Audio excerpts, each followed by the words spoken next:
Olá, boa noite, meus queridos amigos, queridos irmãos. Estamos aqui no canal Amador mais uma vez para o nosso Saber e Sentir.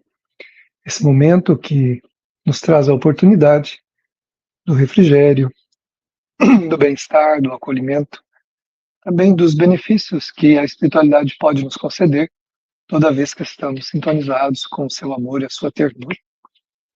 Então vamos orar, vamos aproveitar esse momento para pensar em Jesus, o Divino Amigo, buscar na sua bondade, no seu amor, os recursos que nós necessitamos para podermos, naturalmente, seguirmos com a nossa existência nos campos que nós precisamos, nos desafios, nas lutas. Assim, Senhor, nos abençoe, nos fortaleça uma vez mais, concede-nos a tua paz e ajuda-nos nas escolhas e decisões da nossa existência. Muito obrigado, Divino Amigo. Fica conosco e nos inspire agora através dos teus benfeitores. Que assim seja. Dando sequência, então, ao estudo do livro Busca e Acharás, essas reflexões que nós fazemos, que é do Espírito Emmanuel e também de André Luiz, onde naturalmente nós vamos aqui encontrando pontos importantes para as nossas vidas. Essa mensagem, agora que a gente vai ver, que é o capítulo 7º, ele é do Emmanuel, titulado Lado de Luz.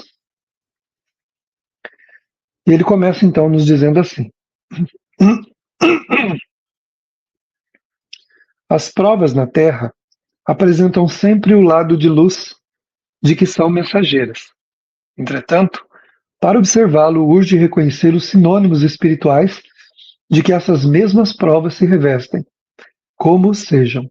Bom, então, o Emmanuel já diz que toda prova tem sempre o lado de luz, né? Que elas são portadoras.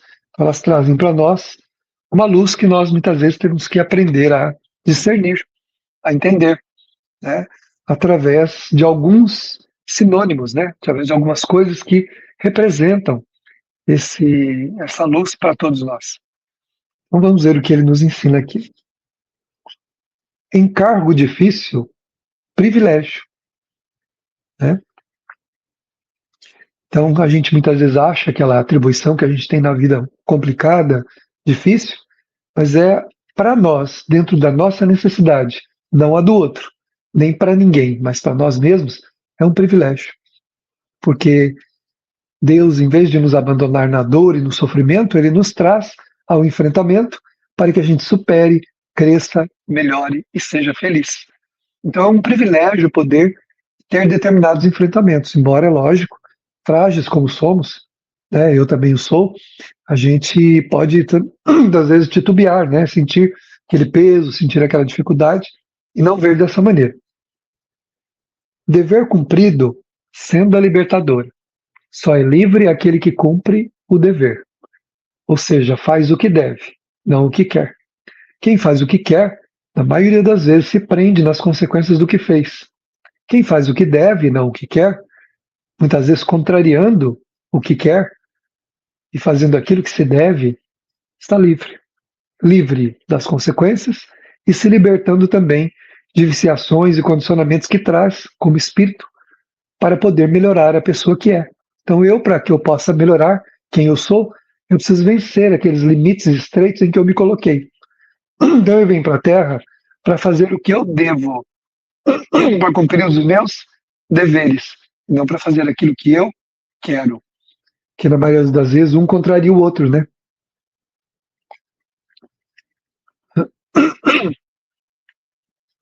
Na maioria das vezes, desculpem, estou com uma dificuldade aqui de garganta. Então, na maioria das vezes,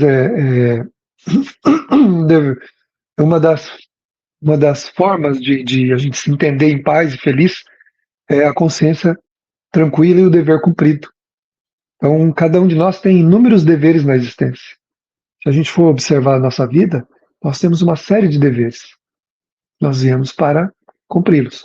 Quando cumprimos, nos libertamos. Quando não cumprimos, nos escravizamos às consequências daquilo que muitas vezes a gente quer, mas não é o nosso dever. Rotina, conquista de competência. Então, às vezes a pessoa reclama de rotina, né? Fala, nossa, mas a minha vida é uma rotina. E às vezes o espírito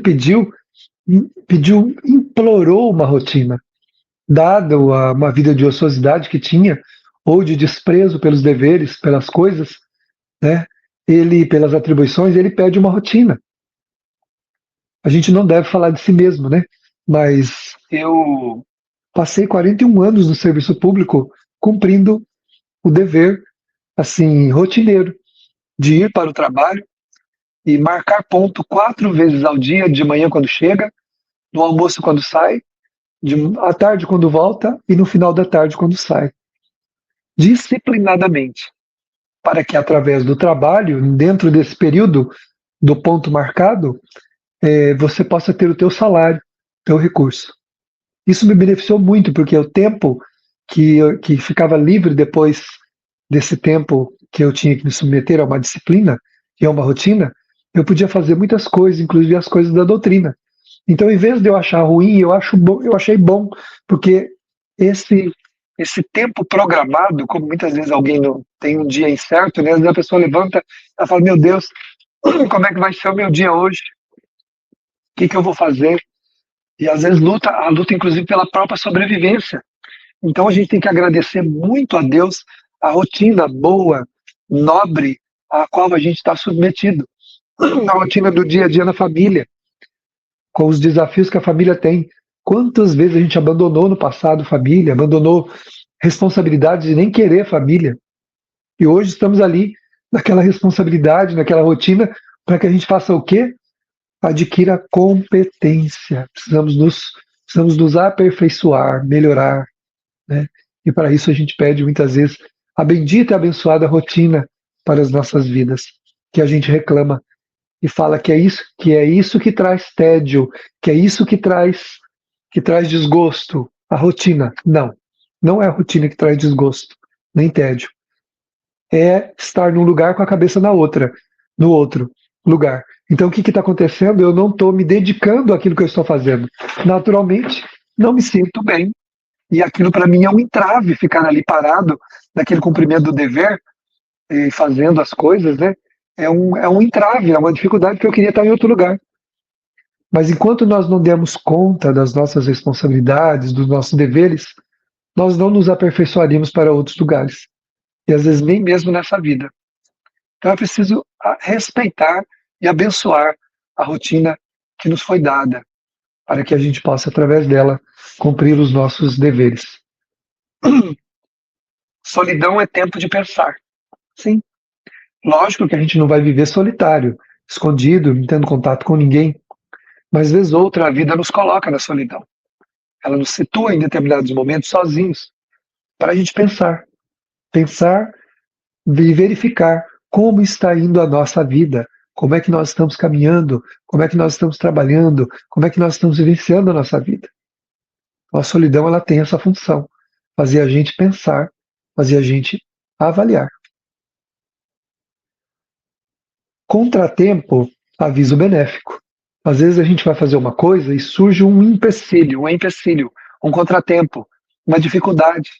E a gente, muitas vezes, não aceitando aquilo, né, fica chateado, né, e fala assim, nossa, parece que tudo acontece comigo, o que não é verdade.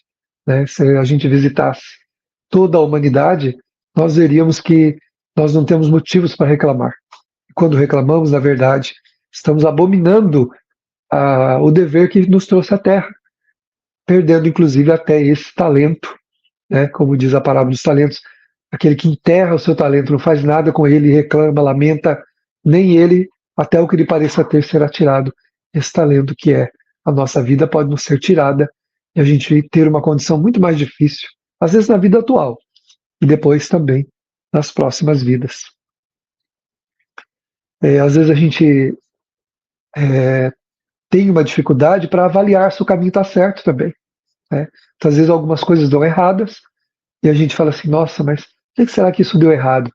Veja se moralmente, materialmente, espiritualmente, está correto o que eu estou fazendo. Pode estar de acordo com as minhas vontades, meus desejos, mas às vezes nem sempre de acordo com a verdadeira moral, o verdadeiro respeito pela vida, pelas pessoas. Contrariedades no cotidiano, treino de paciência. A gente não quer ser contrariado, né? Tudo tem que dar certo. Tudo tem que caminhar minuciosamente e tal, senão a gente se coloca, coitadinho de mim, tá vendo? Tudo de errado acontece comigo, nada dá certo. Deu certo 30 anos seguidos. Um períodozinho que a gente é chamado a refletir sobre alguma coisa que muda a nossa caminhada, que contraria aquilo que nós temos como expectativa, pronto. Já é um motivo para a gente reclamar, lamentar e blasfemar. Passa 50 anos sem ter nenhum problema de saúde sério. Aí vem uma provinha, uma dificuldade para um enfrentamento, e a gente faz o quê? A gente blasfema contra Deus. Tá vendo? Eu não tenho sorte. Tudo dá para mim dar errado. Como tudo dá errado? Olha a vida. Olhemos a nossa existência. E mesmo quando temos determinadas provações, estamos dentro da misericórdia divina, da sua bondade, que nos ajuda, que nos fortalece. E nenhuma prova chega para nós do acaso. Tudo que nos chega tem a ver conosco. Então a contrariedade é para fazer o quê? Como ele diz aqui, treinar a nossa paciência. Paciência não é conformismo, mas é aquilo que a gente faz quando, depois de ter feito tudo o que a gente podia, não depende mais de nós, a gente se tranquiliza, a gente respeita, não fica brigando com as pessoas, não fica criando transtornos e problemas, porque não vai mudar a nossa situação. Mesmo que a gente faça isso, a prova virá daqui mais um pouco outra vez, para chamar a gente a atenção para aquela lição que não foi aprendida. Então vem uma lição e eu me impaciento, eu fico com raiva, eu brigo com todo mundo, tudo bem. Aquele momento passa. Outro igual àquele ou pior virá, para que eu possa pensar, refletir e meditar na lição que eu não aprendi. Tribulação de improviso, socorro específico. Às vezes a gente tem uma dificuldade de improviso. Nada programado. Aparece de repente uma dificuldade. Né? O Emmanuel fala que é um socorro específico. Quer dizer, está atendendo a alguma necessidade espiritual nossa, aquela dificuldade. Como nós falamos no item anterior, é necessário compreender a lição que nós estamos sendo chamados para aprender. Moléstia súbita, apoio de emergência. Às vezes a gente fica doente para refletir sobre determinada conduta moral. A gente não está moralmente caminhando certo. Nós não estamos pensando muitas vezes corretamente. Não estamos agindo corretamente. Não estamos sentindo corretamente. E nesse sentido, a vida faz o quê? A vida nos traz, às vezes, uma doença. Ou a gente atrai, né? Porque o comportamento errado, né? O comportamento equivocado, ou o sentimento em desalinho, né? Ele traz uma moléstia. Eu conheci uma pessoa, uma senhora, que ela, uma certa feita, foi fazer uma visita e ela estava junto com a família que a gente foi visitar. E aí ela disse assim: vocês estão falando isso aí tudo e eu tive uma lição dessa. Né? Ela falou assim: por muito tempo, eu guardei uma mágoa de uma pessoa. E eu ficava triste todo dia quando eu pensava naquela pessoa e no que ela me fez. Um dia, eu acordei muito mal. Muito mal, muito mal, muito mal. Fui parar no médico. E eu estava com síndrome do pânico. Depois, recebendo o tratamento médico, eu também fui procurar ajuda no centro. E numa lição que foi lida, eu me encontrei, onde estava dizendo que o ódio, a mágoa, o ressentimento cria doenças, porque nós não somos perfeitos. E também atrai espíritos perturbadores que desorganizam a nossa cabeça, o nosso sentimento. Então eu compreendi que eu precisava deixar para trás aquela mágoa e aquele ressentimento, porque a minha doença ela era disso. E eu fiz isso, pedi a Deus todo dia que me ajudasse a tirar do meu coração aquela mágoa, aquele ressentimento. Pasme você que a partir do dia que eu comecei a orar pedindo isso, eu fui melhorando, melhorando. E sabe hoje o que acontece? Eu até vejo a pessoa com olhos diferentes, eu não tenho mais aquele sentimento e me sinto em paz. Então, essa fala dessa senhora é isso aqui, ó, moléstia súbita, apoio de emergência. A gente está sendo apoiado para poder mudar. Lesão congênita, corrigenda no espírito. Se a gente nasce com alguma deficiência no corpo, né, com alguma limitação no corpo, é o espírito sendo tratado. Experiências de outras vidas que nós pedimos para passar nessa. Se não houver revolta, não houver rebeldia da nossa parte, vai ficar resolvido aquilo que nos trouxe à Terra com essa necessidade de correção. Adversários fiscais proveitosos. As pessoas que não gostam da gente, eles ajudam a gente a se policiar, né? Ajudam a gente a se observar para não ficar errando, para não virar matéria para a pessoa poder utilizar. Então são nossos fiscais e também eles ajudam a gente a ver onde nós estamos errando, porque como eles ficam olhando só o que tem de negativo, então eles levantam para nós onde a gente está errando e a gente aprende com aquilo. Crítica, apelo ao burilamento.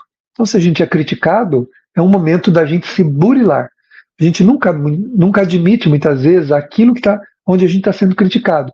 Pode ser muitas vezes exagero da pessoa, implicância dela, mas pode ser verdade.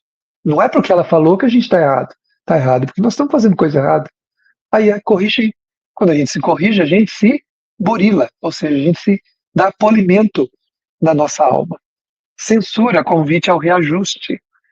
Então, olha, crítica, censura, ofensa, tudo isso ajuda a gente ao quê? A se burilar, se reajustar, a ter tolerância, que são valores que a gente precisa construir na alma se a gente quer ser feliz. Né? Então ele fala aqui, ó, menosprezo é teste de amor. A gente só ama quando a gente recebe reciprocidade. Então, gostar de quem não gosta da gente é difícil. Mas Jesus falou, se você cumprimenta só aquele que te cumprimenta, se você saúda só aquele que te saúda, que de especial fazeis? Então a gente precisa aprender a esse amor de compreender o outro, né?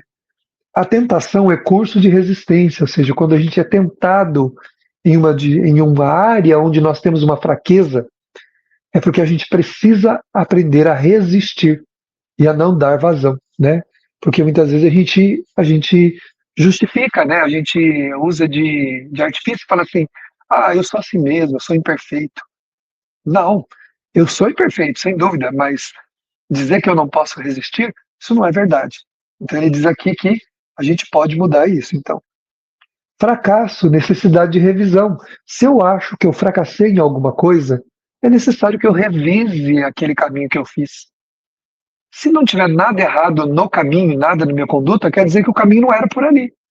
Então eu tenho que mudar o meu rumo. E se houver algo que eu fiz de errado, então eu corrijo, realinho o meu caminho. Lar em discórdia, área de resgate. Assim como a doença, a mutilação de nascença é o resgate, o lar também pode ser. Pessoas que não comungam com a gente das mesmas aspirações, dos mesmos sentimentos, pode acontecer. A gente tem que conviver com espíritos que vêm do nosso passado para o reajuste conosco. Então a gente precisa aprender a conviver com eles também. Parente complexo, dívida em cobrança, que às vezes ele não vem dentro do lar, mas vem nas imediações, como parentela.